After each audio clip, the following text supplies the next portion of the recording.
Good morning. Welcome to another ranting episode. Today, I wanted to talk about something that is related to a video that I had already made, and this is to do with comparing yourself with other people.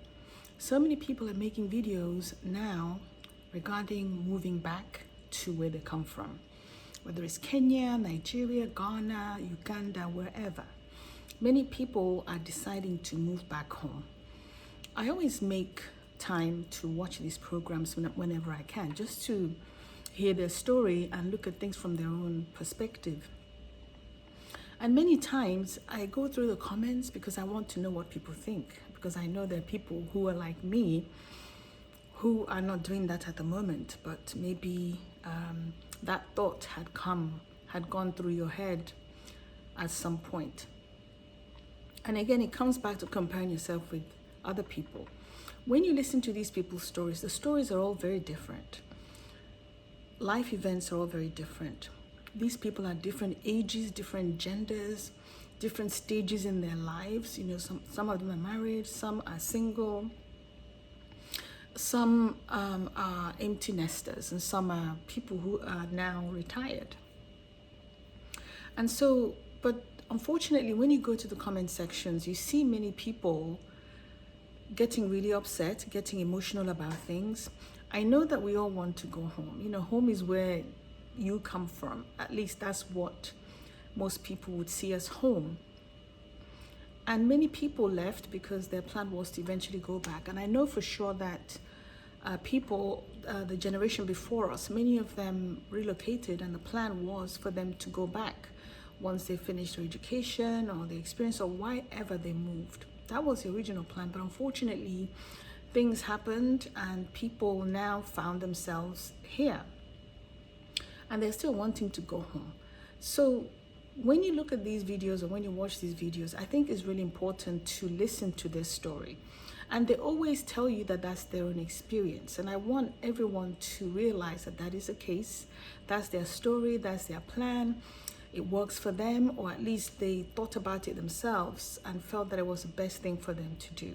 So there's really no need for you to go there and maybe feel that they're wrong or that they misrepresented some issues when you really don't know what their situations are or were.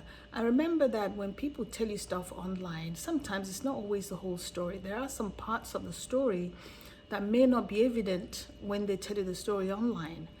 They may have some other things that they had done in order to get ready for this moment, which may not apply to you.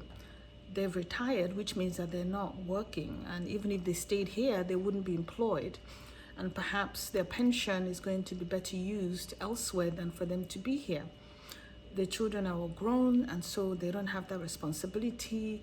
They have family homes and they live in areas that are safe. I watch a couple of channels, and I love these two channels. And one is Jael of the Village. She's in Kenya, and also her aunt, I think 60 Plus Life. And they come from, I don't know exactly where they come from, but Jael moved back to the village from the city. And whenever I watch her, the peace and just the serenity that you feel when you watch her videos is just so comforting. But then I look at her and I think, I would really love this. This really seems so peaceful. But I know where I come from. I know that where we come from, that things are not as safe as they are, or they are, yes, as they are where she comes from. And so it wouldn't make sense for me to say, well, I'm going to move back to the village, or, well, I'm not going to move back to the village because of security concerns. You know, like I said, make sure you pay attention to their stories and all their different attributes before you judge. And if they tell you that this is the best for me, please let it be. If it's the best for them, let it be the best for them. But what I'm trying to say is, I don't see the point of you complaining or getting emotional or getting angry because they said something. They said, oh, let's say, for instance, in Lagos, I can do this and that. And you don't live in Lagos. And so you're trying to say, well, it's not that way because where I come from, it's not as safe as it is in Lagos. And then you have to realize that maybe that's one of the reasons why they decided to move. is because they know that where they're going to go and live is safe. But in your own situation, it's not safe, which means that it doesn't apply to you. So I think that we all have to be reasonable and sensible about our views and opinions about these moves that people make, and just respect their decisions. I myself have tried, well, not tried, but I have thought about it seriously and actually took some steps. And I really thought that I could until something happened. And then I had to think again about what the true implications of moving were, and felt that it wasn't the best option for me. It wasn't the best decision for me at that time. And so please, if you can move, if it helps you feel better, or if you feel that it's best for you, do that. But if you're watching and it doesn't apply to you, or their situation is very different from yours, just give them some respect and move on. I hope you have a wonderful day. Goodbye.